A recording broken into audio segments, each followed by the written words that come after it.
Gambling. Um, it's pretty much three different types. Well, first of all, we concentrate on the legal aspects of it, and there's three different types of pretty much online gambling. First one being like casino type stuff. That's like slots, roulette, blackjack. Then there's Poker Stars, which is like online poker. That's you do like sit and go tables, tournaments, cash hands, and all that kind of stuff. And then sports betting, which involves betting on games within the lines and all that kind of stuff. For the age limitations on most of the sites, it's 18 years old, like it is in casino, most casinos today. The only issue is when you do go to sign up, which we'll show in a little bit, you can easily get around the age limit. When it asks you to put in your birth year, it's very easy to just change the birth year. The only issue that comes up is when you try to withdraw the money. That involves your address and sending in proof of identification, so you end up, in trouble there. Setting up an account. This is an actual image of all it takes to set up an account on Full Tilt Poker, and all it is required is a new username, password, enter your email, and agree that you're 18 into the terms and conditions. This is less information to fill out than when you get started on Facebook or like eBay and stuff. So it's pretty simple to get on and log in, even if you're under 18. And the terms of service, they have many terms, such as they limit you to multiple accounts. You can't have multiple accounts. You can't do money sharing. You can't cheat. There's age limitations, and you can't discuss hands before they're finished. There's multiple other terms that they say. But however, these terms are constantly violated through loopholes in the system that allow for money sharing and multiple accounts to be set up. And I'll get into the money sharing in a second.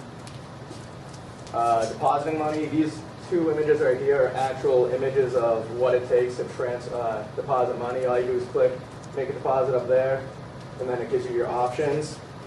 The most common ways are Visa, MasterCard, Western Union, cash transfer, and instant e-checks. And instant e-checks we'll talk about in a little bit. And due to recent legislation, depositing money has become a bigger issue and more complicated. It is easier to deposit money than it is to withdraw. Yeah. They want your money. So it's a couple of clicks of allows to get your money on there.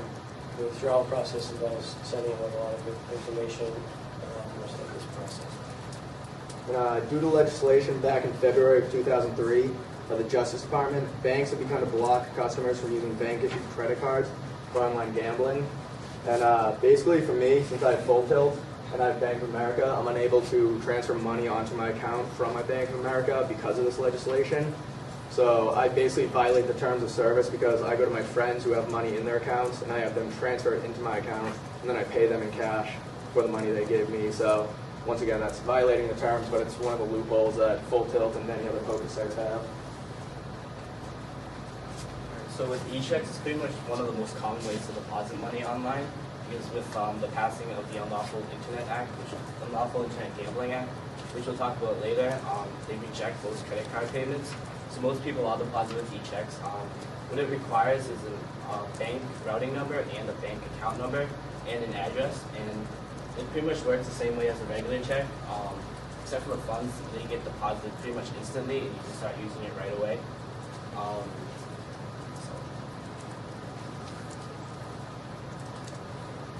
And with the withdrawal process, it's definitely much more harder compared to depositing. It's a four-step process. The first thing you have to do is you have to send in an identification, which consists of passport, license, or any photo ID pretty much, and a proof of residency, which is probably like a utility bill. So that deters most people who's cashing out a small amount of money to even cash out because of all the work that you have to deal with. The second step is pretty much just to get Full Tilt or Poker Stars to verify all your information. And after doing that, you can choose a variety of withdrawal methods, such as wire transfer, direct deposit, PayPal, and checks. And for steps 3 and 4, it's pretty much the waiting process. So after you submit everything, you have to wait until they verify everything. It goes through different middlemen banks before the money gets deposited back into your account.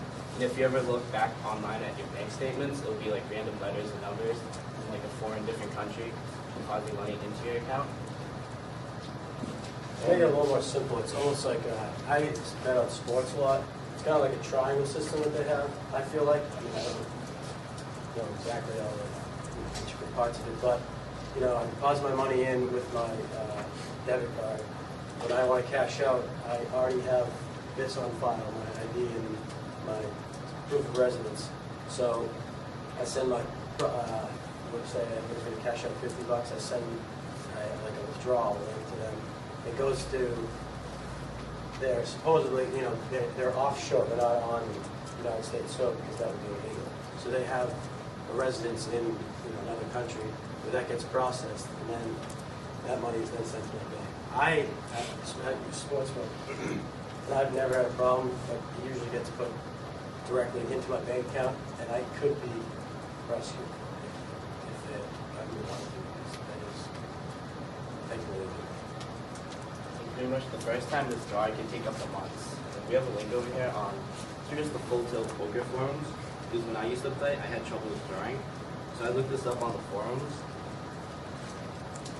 It's extremely rare for someone to be prosecuted.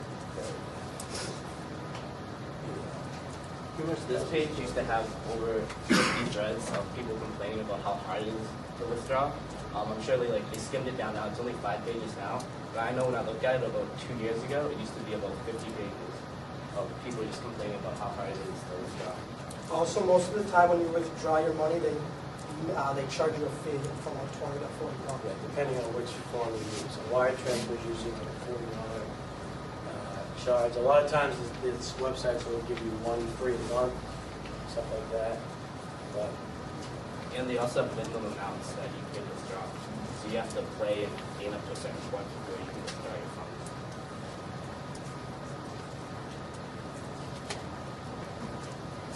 These poker websites make millions and millions of dollars, and the three main ways they do it are through rake, entrance fees, and advertisements.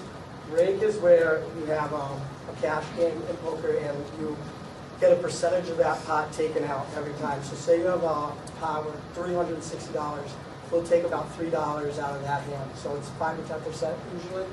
And then in tournaments, say you buy in for $100, that $100 goes to the prize pool, and they charge you an additional $20, which goes to the house, which is the website.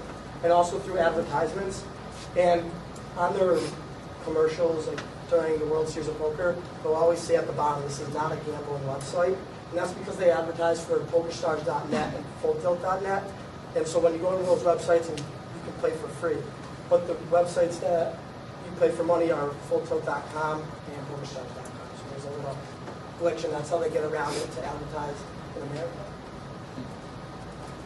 Like I was saying, gambling online in America, all these websites are based in foreign countries, all different islands, and this is how they get around the government regulating it. So America really can't do anything to stop it. The only thing they can really do is make it harder for people to put money online, which they've done, which leads to another. We'll talk about before this act was passed, mostly it was just up to the state to regulate the online gambling, but then when President Bush was in office, he passed the Unlawful Internet Gambling Enforcement Act. And what it really did was it didn't make it illegal. It most likely just focused on mainly like the money transactions between companies. So like they would put a flag up for that, and it made it harder for U.S.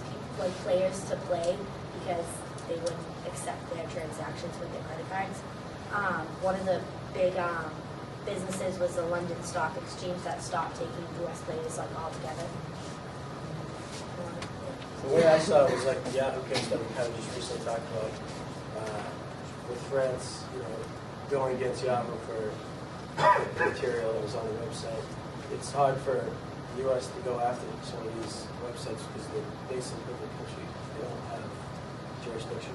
So as much as that's why this is more regulating transfer of funds more than gambling itself. Yeah, they're trying to deter people away because if you can't get money on, why play? But there's ways around that.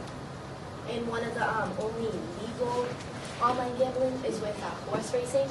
And one of the things that I got was like a couple websites that you can go on that you can legally gamble on horse racing. And there's a bunch of places that you can go and actually put down money bet on horses. And that's because the government can regulate horse racing. They make money off. I just put a couple like pros and cons up there. Obviously for the player, you want to do gambling because you want to make money. For the state, a pro would be if they regulate it, then they can get money from it as well. A con is obviously that it could take over someone's life. And you could lose a lot of money.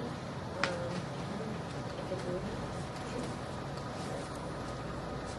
I found a bunch of statistics, and I just wanted to say a couple of them because I thought they were interesting. 65% of pathological gamblers commit crimes to support their habit. About 15 million people display a gambling addiction. And there's 260 casinos on Indian reservations in 31 states, and they make about $6.7 billion in revenue. And the average debt for a pathological gambler is $55,000 to $90,000. And there's a suicide rate for pathological gamblers that is 20 times higher than a non-gambler. So I thought that was interesting.